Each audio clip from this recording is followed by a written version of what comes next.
So this has been aggravating. Let me show you. This is a testament to why you test stuff.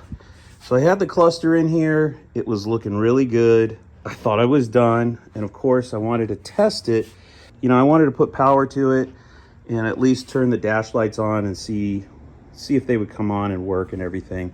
As I'm doing all of that, it was shorting out. I had a short.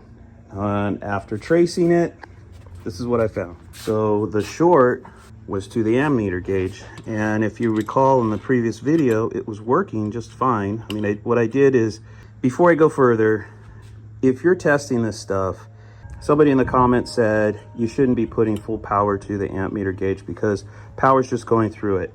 And he's right. It's not like a volt gauge where you put positive and negative. You're basically flowing through it. So probably shouldn't do it. I did it anyway, and it didn't damage it, and I double checked it, and I just basically turned the power on and then back off right away. But anyway, I was getting a short here. I pulled the nuts off of it and tried to loosen it up, see if the short would go away, and it didn't. And I don't know if you recall, but I never took these out. These guys I left in here. I only pulled the clock out and the speedometer out. But it looks like somebody previously, see how that's twisted? It's supposed to look like that, and it's twisted. So somebody had this out before, and or they just tightened this up and they over tightened it, or I did and I just don't remember, but I don't think I did, but I might have. So it twisted that, it broke the gasket, so this guy was basically shorting against the frame, hence why I had a short. So at a minimum I need a gasket, and I'm gonna go pull the crappy dash apart and see if I got a good gasket I can use here. And then I'm gonna try to re-straighten this stuff. Maybe it's okay. I did check it again. It is working just fine. So I think I could straighten it as long as I don't break it. And hopefully that fixes it. Something else I discovered when I hooked up the cable to this to spin this, it started making a lot of racket. And the racket was coming from the gauge. I was gonna let it go because it was all in the dash already, but since I have it back out, I think I'm gonna change it. And I forget who, one of you guys complained that I didn't paint these needles, so especially that one's really dull. I'm gonna go ahead and paint this one, or maybe I'll paint them all. All right, let's do that. I'm using this Rust-Oleum fluorescent. It comes out looking pretty good. There's the needle before. That's it now. Looks nice and bright. And this is the temp gauge.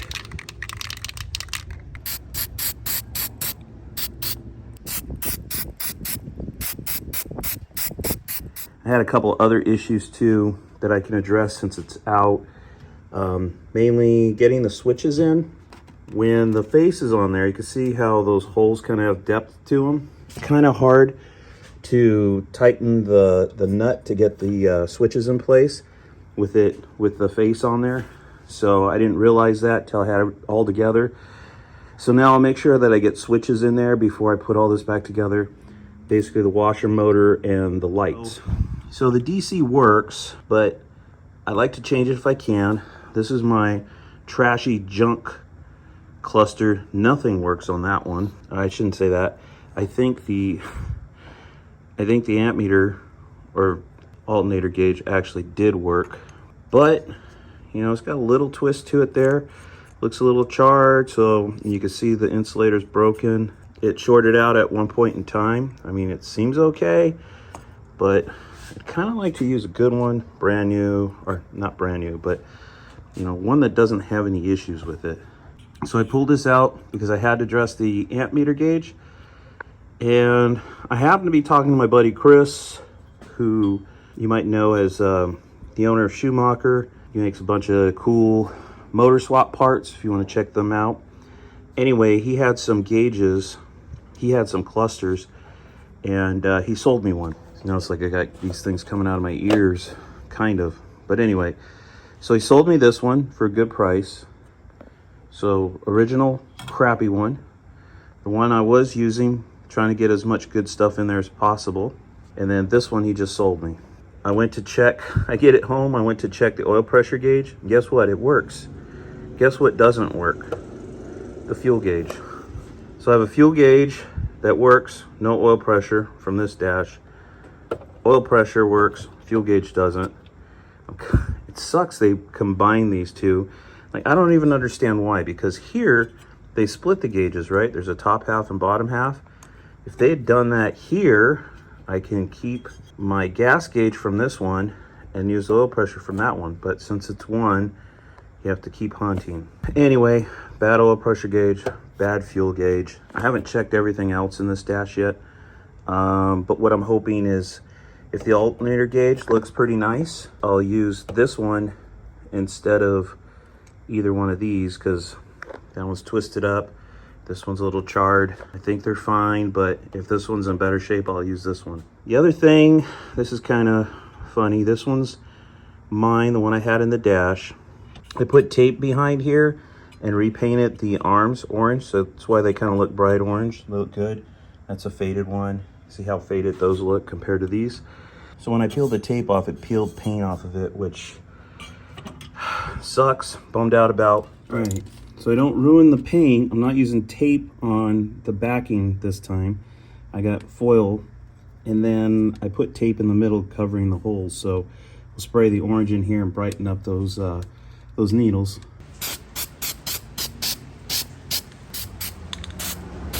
All right, so I painted my needles orange. Like I said before, I taped everything on this one when I repainted the needles here, and you can see how it peeled up some of the black. I don't know, it's probably just because, you know, this comes from a different vendor, because I did these gauges the same way and the black didn't peel on me. I didn't want to make that mistake again, so this time I used foil and I just put tape in the middle where the holes are. I'm trying to be very extra careful here because these guys are so freaking delicate. I don't want to damage the needle or the gauge down below.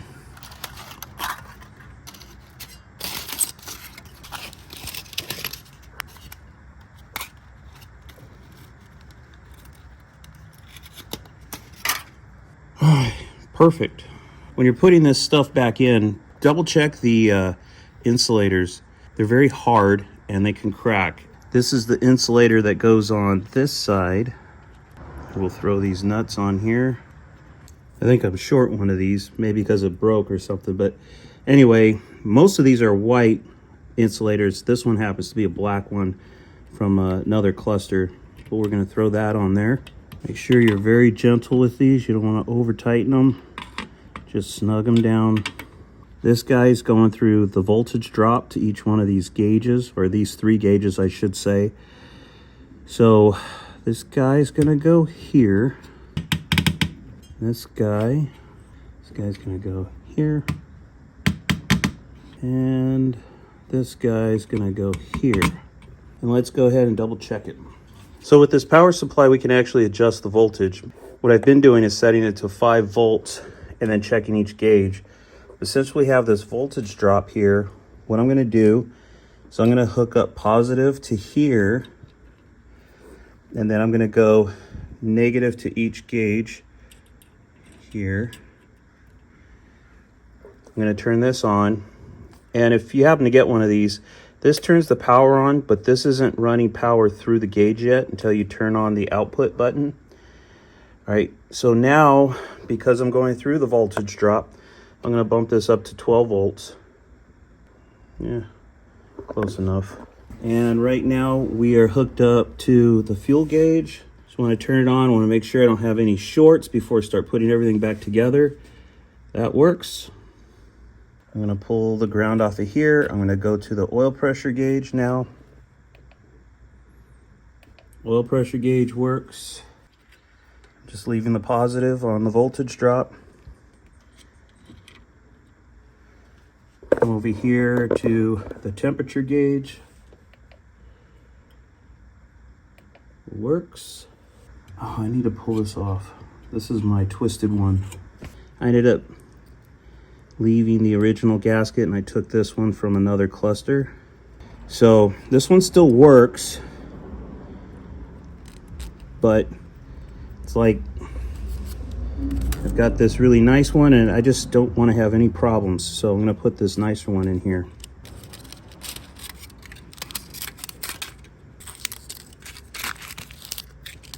Okay, looks really good. Insulator looks good. All the brass looks good. Okay, and then the backside is gonna get a thick insulator like this as well, not a thin one. Do not over tighten them. We don't want to mess this one up like that other one is.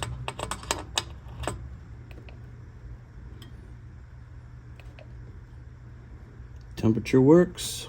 I hope this doesn't mess this up. I don't know if you can see that, but there's a little bit of orange overspray. So I'm gonna try to clean it up with a little bit of thinner. It's just model paint thinner. Now it doesn't really bother me if this works or not, but kind of nice to have good stuff. I'm gonna go ahead and hook this guy up. As I explained about amp meters, basically there's not a positive and negative. It's the electricity just flows through it. So you don't want to leave this on very long. I'm gonna turn the voltage way down, about 4, and I'm just gonna turn it on and off, and all I'm looking for is to see if the needle moves. It moved, so it's good. I don't think that's enough to damage it, but I think if you put too much voltage to it, too much amperage to it, and you leave it on for a while, could hurt it, or it could, you know, I think this thing actually has like internal protection in it so it doesn't damage it. But, you know, basically the electricity is flowing through here and back through here. So anyway, you saw it works. Everything's good there. And just in case, if you're dealing with the electrical on this thing, basically this power wire, this bridged wire basically goes from that side of the voltage drop to those sides of your gauges, okay? And then that one's gonna get main power in and out, but we're gonna just put them together on one post when we put it back in.